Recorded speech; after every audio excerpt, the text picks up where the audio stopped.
Here at McCormick Place in downtown Chicago. Welcome to the Mind of Matter YouTube channel. Let's go inside and check out some cars. One of the vehicles I was most excited to see and surprised is the Patriot Games Camper Company's Toyota Utes from Down Under. As you can tell by the plates, these guys come directly from Australia, and they are pretty well known in the overlanding community, especially in Australia. They are heavily built, as you can see, ready for anything. And the 6x6 one especially is not only photogenic, but pretty well known, and as you can see, pretty heavily built. It's a true 6-wheel drive setup. It's not something with a sleeper axle in the back. You can tell by the drive shafts going all the way through that this one's actually built for extreme off-roading and long-term camping if you wanted. I've seen a couple of these versions with the flatbeds on the back having a camper shell put on top. That way you can more easily camp out of it. But anyway, it was awesome to see this vehicle down here, and I had no idea it was going to be here. If you want a good Australian overlanding channel, check out Ronny Dahl. He's part of an organization, the founder of an organization called 4x4 in Western Australia, and he's able to convey, I think, the desolate nature of Western Australia especially, while also keeping things entertaining for off-roading guys like me who like to live vicariously through his camping trips and enjoy all the stuff that's Australian off-roading. Here's the new Sequoia for those that haven't seen it yet. Even more appealing is the TRD Pro. I want to say coming to a mall near you, just because I feel like these are going to get purchased and not really used for what the marketing makes you think they should be used for. But hopefully some people will surprise me and make it seem like at least these are going to be used off-road occasionally. I'm a big fan as well. I love these Sequoias. They're huge, purposeful, and with a huge lift and tires. I've already seen some like that on the internet.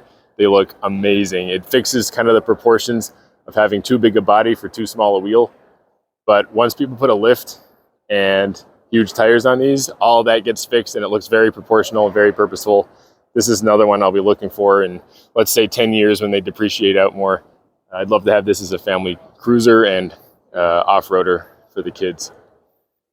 Reminds me of the Gladiator in that the Gladiator is huge. It's very long, kind of tall, but the tires just look like normal-sized tires just because the truck's so big. Same for this one. And yet, when you put huge tires on there that stick out, that are tall, and a lift kit, man, it fixes all the proportions, and this thing looks beastly. Beastly, like a huge scaled up version of a 4Runner. So love these, can't wait to see more of them, and I can't wait to see some of them on some dirt roads. And look at this, it's already got the Raptor grille. It's ready to go with the Raptor lights, so you can save money by not having to upgrade to that later. Good thinking. Now I do. This is the 40th anniversary? Yeah, I think so, whatever they call it. You can tell by the cool stripes and gold wheels that it's something special. But say goodbye to the 5th gen finally. I think there's a new one coming soon. So long, old friend. It's been around for 13 years and counting. We'll see if this is a 2024 model, but this might be the end of the 5th gen, which I have a 2010 5th gen in case you guys don't know. Here in the more sporty section of Toyota, you can see the new Corolla GR, which I'm a huge fan of. I love this car. It's a European style derived rally car homologation type car. You can find the Yaris GR overseas, the much shorter wheelbase version of this. This is a Corolla, so it's a little bigger, but has a lot of the underpinnings you'd find in the GR Yaris from overseas. So I'm excited that this made it to our shores. Thank you, former president of Toyota, Akio Toyoda. And I'm really glad that he brought this here for Americans to enjoy.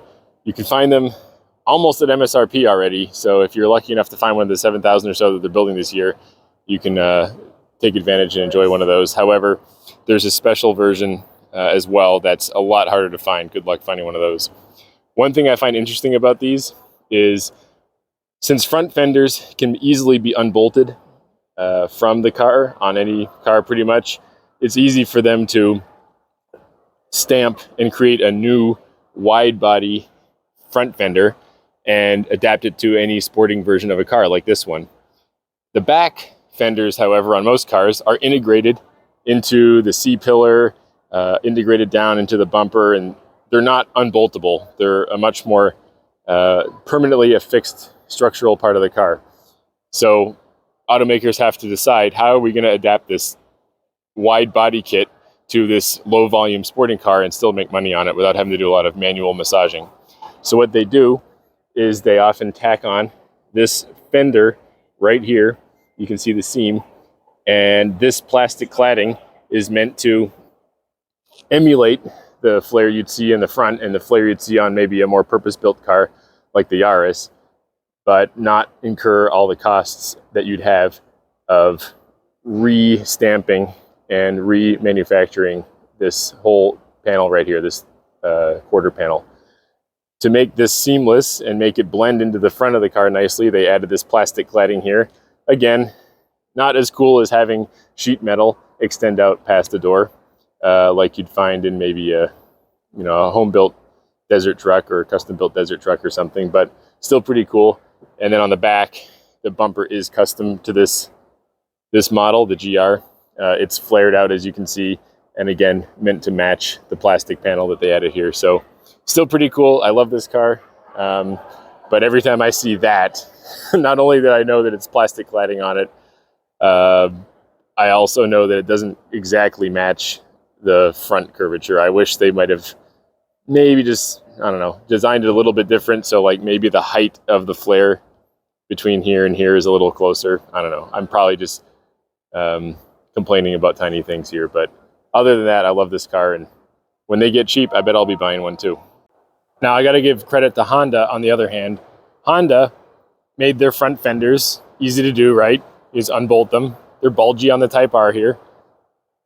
But they also made the rear fenders bulgy. See that? And they match, the style matches front and rear. Here's the regular Civic, not the Type R.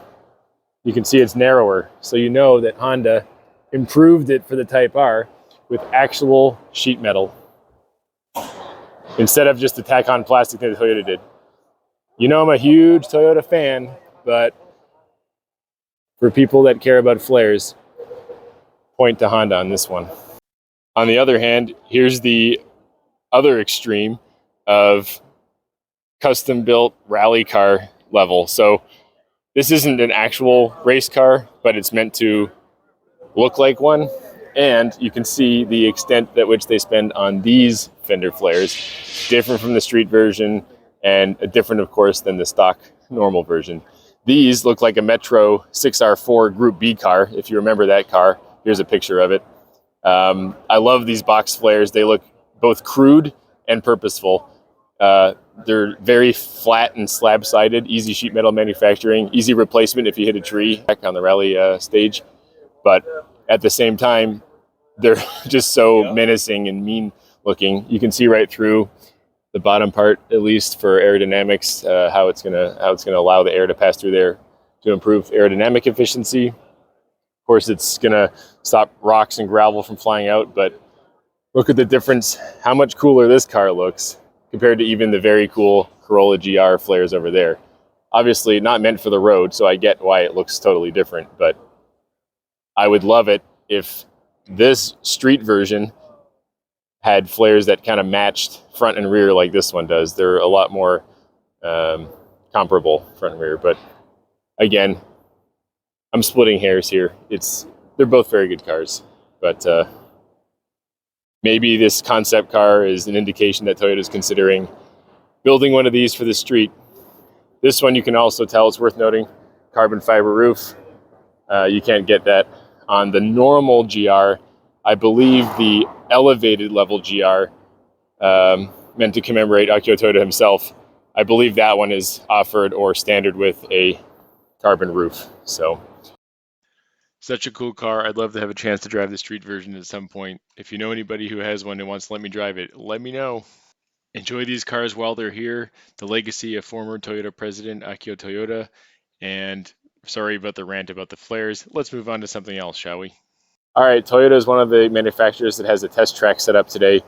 It's not as extreme as, say, Jeep, but that's expected. Looks like we got a little U-turn here, some simulated ice, and an ice fishing hut. And so we're going to take a ride here, see how it does.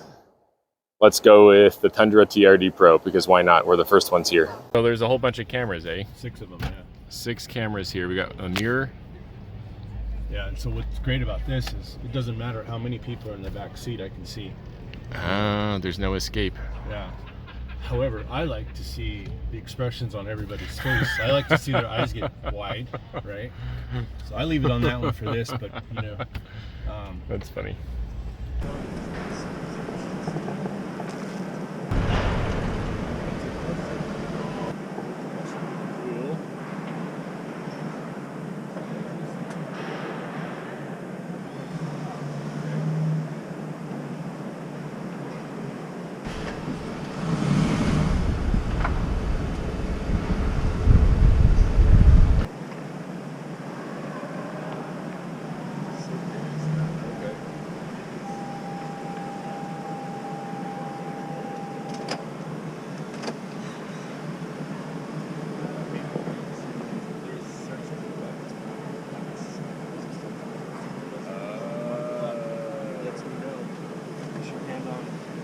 That'll trip it.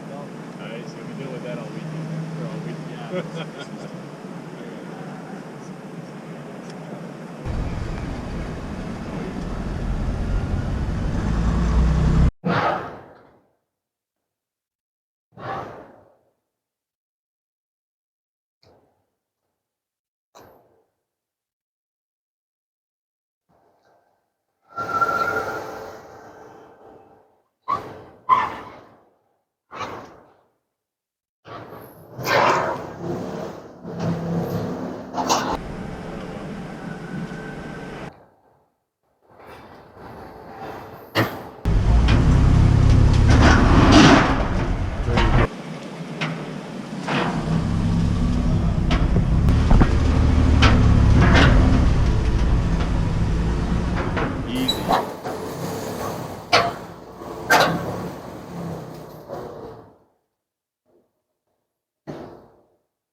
Thank you very much.